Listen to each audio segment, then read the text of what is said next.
So, and I think that is a key. Because often when we're seeking, we feel like we don't have it. Like it's not here.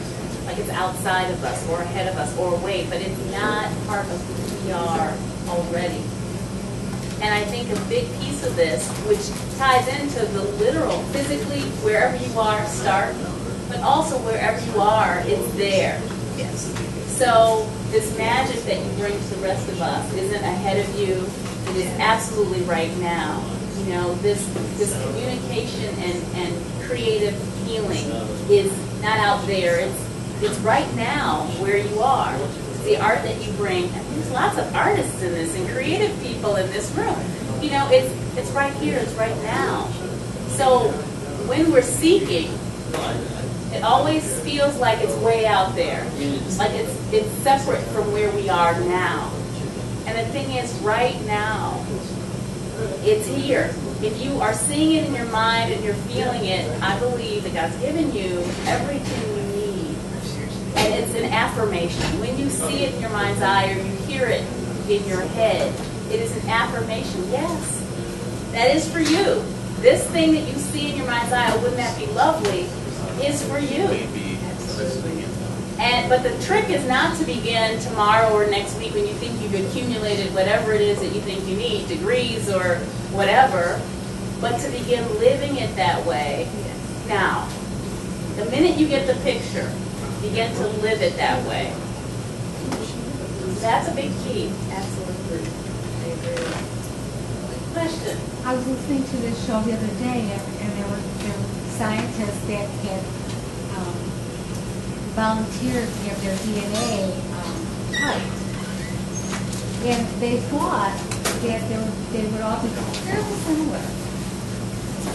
And they were a little nervous because it is fairly personal information, but in the course of the show, I just wanted to read because it was so beautiful, because they were saying that the DNAs were so specific and so varied that who we are is so who we are.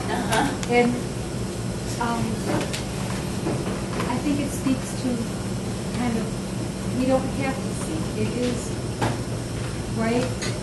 It is right within us. If we just if we get clear, or I don't know how, people have different ways of getting clear, but maybe if you have good parenting or teachers that have really seen you without expectation, just seeing you in a way that maybe, I don't know how a grown-up does it, but that validates you to be on a path that's very authentic. And in a way, it's supposed to unfold very naturally.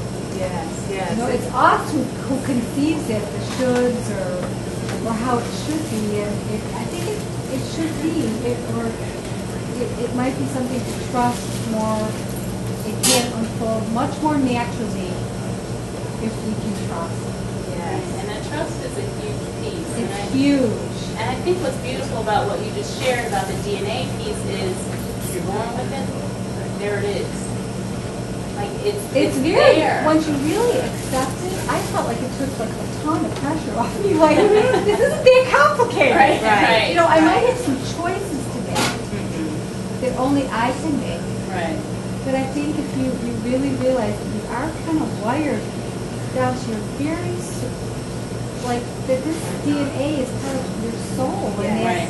that this, I don't know, if you don't veer too far from that, when you stay true to it, you might just have, you might surprise yourself.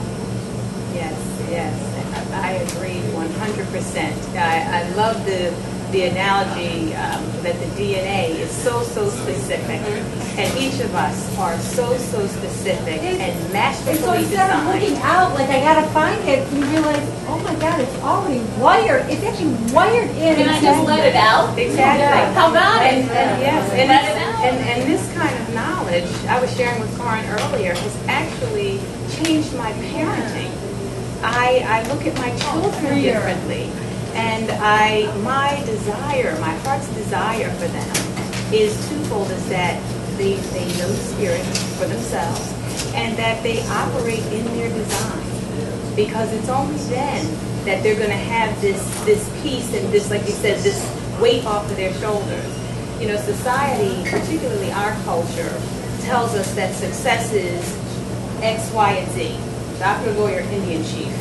That is not true in my book anymore. Success to me is to identify my passion, my design, and then to operate in it. And Hear it, be able to hear it. and obey it. Hear it, surrender to it, and live it out.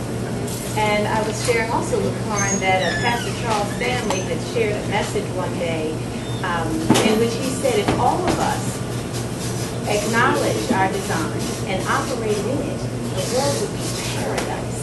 Right. It would be paradise. Because we would all be functioning as we're designed.